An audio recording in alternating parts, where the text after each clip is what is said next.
The Diner by Will Shingleton. I play drums for a group called the Alley Cats. I also do vaudeville shows and even cover the San Francisco Symphony once in a while. This band of ours does a lot of gigs in the foothills for some reason. There's plenty to do in the Bay Area, but I love getting up into the Gold Country, Calaveras County, Jamestown, all of those. All of us do, I guess, because we take offers to drive 200 miles in a night for just $100 and a fun night of jamming together. We play for the Elks, Moose, Rotary, weddings, corporate parties, you name it, we've done it. Stand-up bass, a piano player, the only lady in the band, a couple of guitars and me on the drums. We play everything, but lots of swing tunes and the usual ballroom stuff. We play until 1 or 2 in the morning on a Friday or Saturday gig, and then late at night pack our gear in 3 or 4 cars to caravan home. Sometimes we hit an all-night diner for breakfast, depends on the mood. One night, rain was pouring during the gig, and the lights in the dance hall flickered a few times while we played. After the dance, the rain was still coming down hard. Loading our instruments was cold, wet, and messy work, and we all knew that a diner was out for sure. We wanted to point our noses home, hang together because of the weather, but get the hell home quick as we could. The roads are winding and narrow in Gold Country. You have to drive carefully, even in full sunlight. In the middle of a thunderstorm, you go even slower. Lightning lights the trees, branches waving and thrashing in the wind. The 2 cars ahead of me weaving slowly up a curving turn onto a hilltop. I follow the red taillights, squinting as they blur on my windshield. As we crest the hill, we can see city lights far off in the distance. Speeding up a bit, the road straightening out, I breathe a sigh of relief. The highway is just a few miles away now, but suddenly, brake lights light up on both cars ahead of me. My heart sinks. They're stopping. What now? I pull up behind the bassist and the piano player, get out and walk up to the passenger window. "What's up, Jim?" "Don't know. Dennis suddenly stopped. Hope nothing's wrong." I walk towards Dennis's car, but he's out of it, walking into the field next to the road. Then I see it. A long, shiny black car. On its top, too. Clearly rolled a time or two, and the rear door is open. As we get closer, we see a coffin. The car is a hearse, and the coffin is outside in the rain with the lid open. Dennis, hey, what are you doing?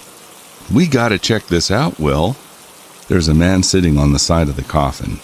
He's reaching into the open lid, and I'm getting nervous as I approach. Lightning flashes a series of long, jagged trails. The crash of thunder makes me jump. Dennis talks to the man. "Hey, fella, you all right? It's raining awful hard to have that lid open, don't you think?" "Poor lady. I'm sorry, lady. I'm sorry." The man is rubbing the dead woman's cheek, as if to caress her. He's sobbing and choking on his tears.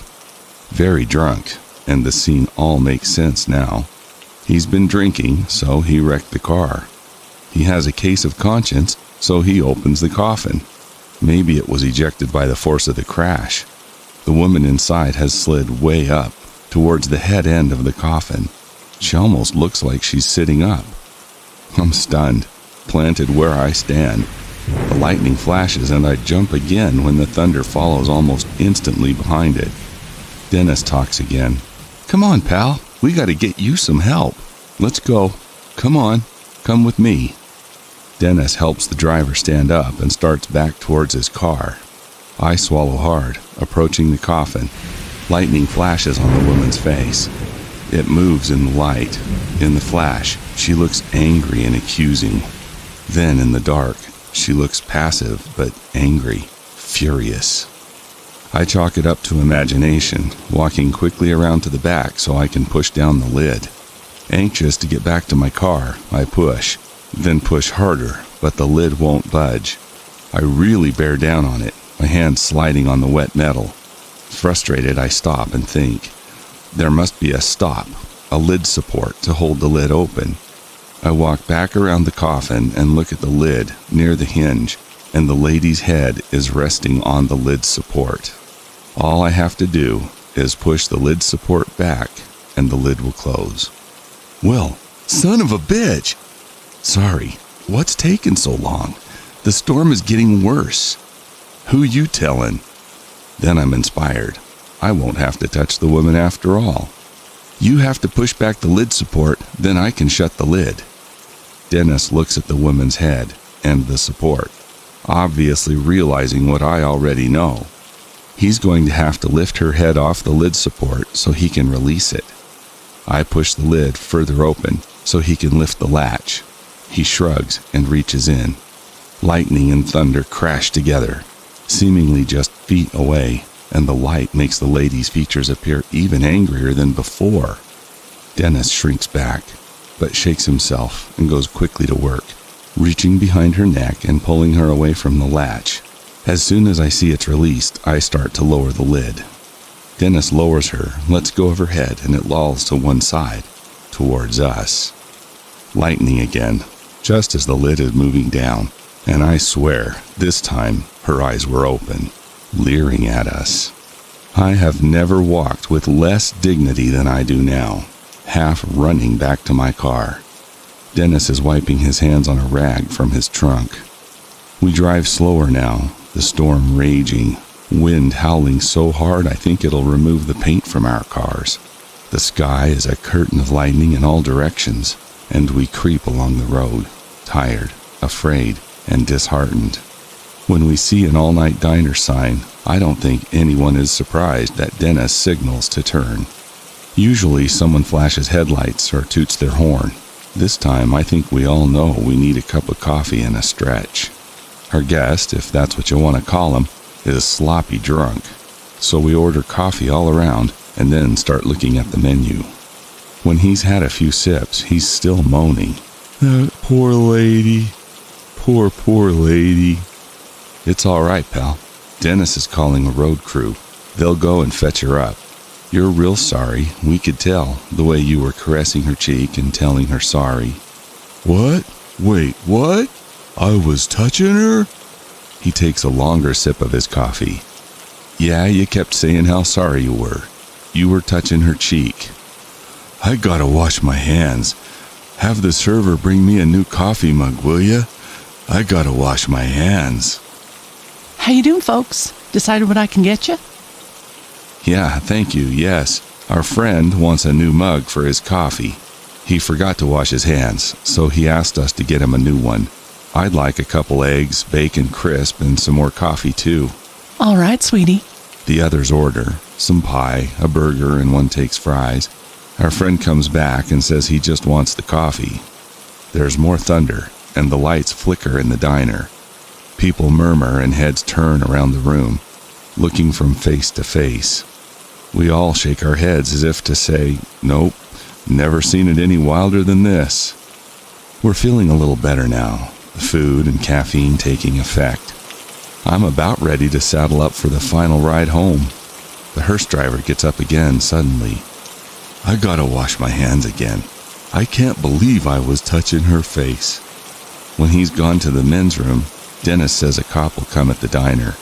Should be here any minute, so we decide to wait a few and leave as soon as the police get here.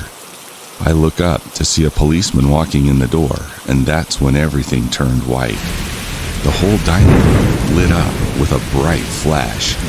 Every detail suddenly revealed in a glaring bright light. People grimaced and the thunder shook the floor and walls as if we were in an earthquake. The lights didn't come back, so all of us are now plunged in pitch darkness. Silent and dark, we sit for a fraction of a second before we hear a scream from the men's room. There's a green glow coming from under the door, and we wait to hear another sound. There's a choking, gagging sound, and then some footsteps. The officer lights up his flashlight, walking quickly to the men's bathroom where the green glow is fading. He pushes open the door and gasps. There, on the floor, is the driver, pale and wide-eyed, his face distorted, mouth open in a silent scream. and there are deep red marks on his face, like clawing fingers had held him tightly, right up until he died.